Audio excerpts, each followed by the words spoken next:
Hello folks, this is Aitan Ajha from inspiredwise.com and today we are going to talk about the Nokia 3.2.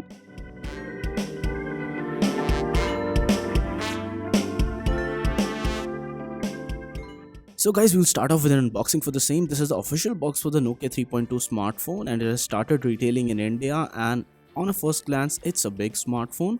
And what else do you get in the box? You get the SIM tray removal pin, you get the documentation warranty card, you get the earbud style earphones, the 5-volt 2 Ah charger, micro USB cable on the inside, and just simple stuff. This phone is around 178 grams in weight, 8.6 millimeter thin. There are black and steel color options for this one, and at the back you get the fingerprint sensor along with the camera module. At the front there is a slightly huge chin, and overall it has a very glossy finish and it gets smudged really easily. It picked up scratches also really easily. It comes with a 6.26-inch HD plus display with a 1520 by 720p resolution, 19:9 aspect ratio, and it's a TFT LCD display, not really the best quality out there. It's a dewdrop style design and I personally like the viewing angles etc, but the colors could have been better, the material used could have been better. One good thing about the display is that it has 2.5D curved glass on the sides, so it feels really smooth. And if we talk about the build and design, at the top you get the 3.5mm jack along with the noise cancellation microphone, and if you look closely at the bottom there's a micro USB port along with the microphone and the speaker grill.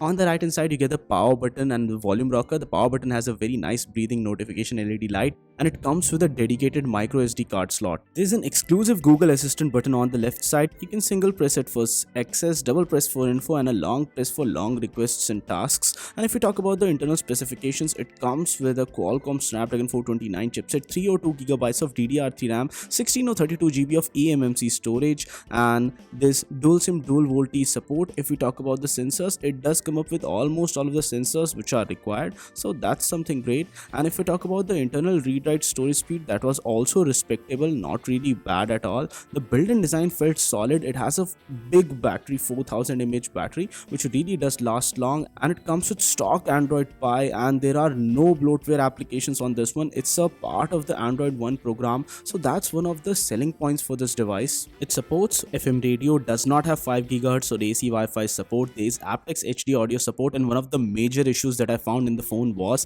that the brightness was not working at all. Adaptive brightness was not working at all, and irrespective of what I did with the brightness setting and irrespective of how I changed it manually, the phone was fixed at the maximum brightness setting. I think that this is a software issue or it can be a major hardware issue, but this is a problem faced by almost all of the reviewers, and the Nokia 3.2 certainly does not make a great impression in that regard. If we talk about few other things, this smartphone only supports up to category 4 LTE, which means that you will get only 150 Mbps download and up to 50 Mbps upload speed. It's a big phone, it's not really handy like the other Nokia phones. And if we talk about few other things, the low light camera performance isn't something that I really liked.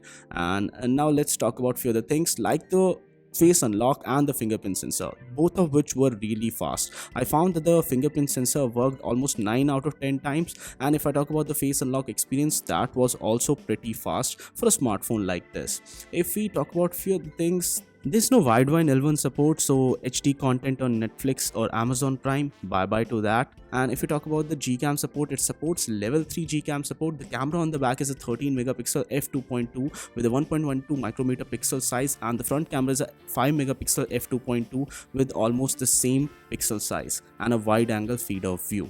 The images were not really great in low light, but the daylight performance was good.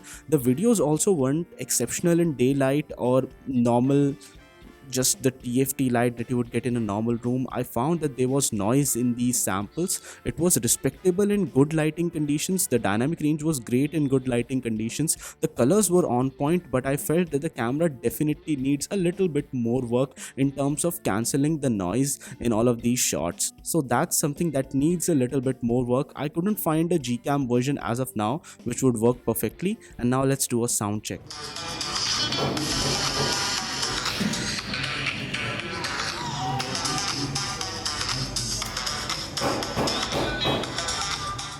If you talk about the benchmark performance, it was okay at best. The Snapdragon 429 isn't really a heavy, hard hitting performer. And if you talk about gaming performance, also, you could play PUBG on low settings, and the frame rate options were also very limited. You can't go to high frame rate options, only up to medium frame rate options. The gameplay was okay, and I didn't find any major heating issues, etc. But it felt like a little bit of stuttering was visible while gaming for a long duration of time, and I personally won't recommend this smartphone for gaming to anybody at all. So buy something with a better chipset if you really want a smartphone for gaming. So the temperature didn't go really that high, but still, for gaming performance, this is not the smartphone you should buy.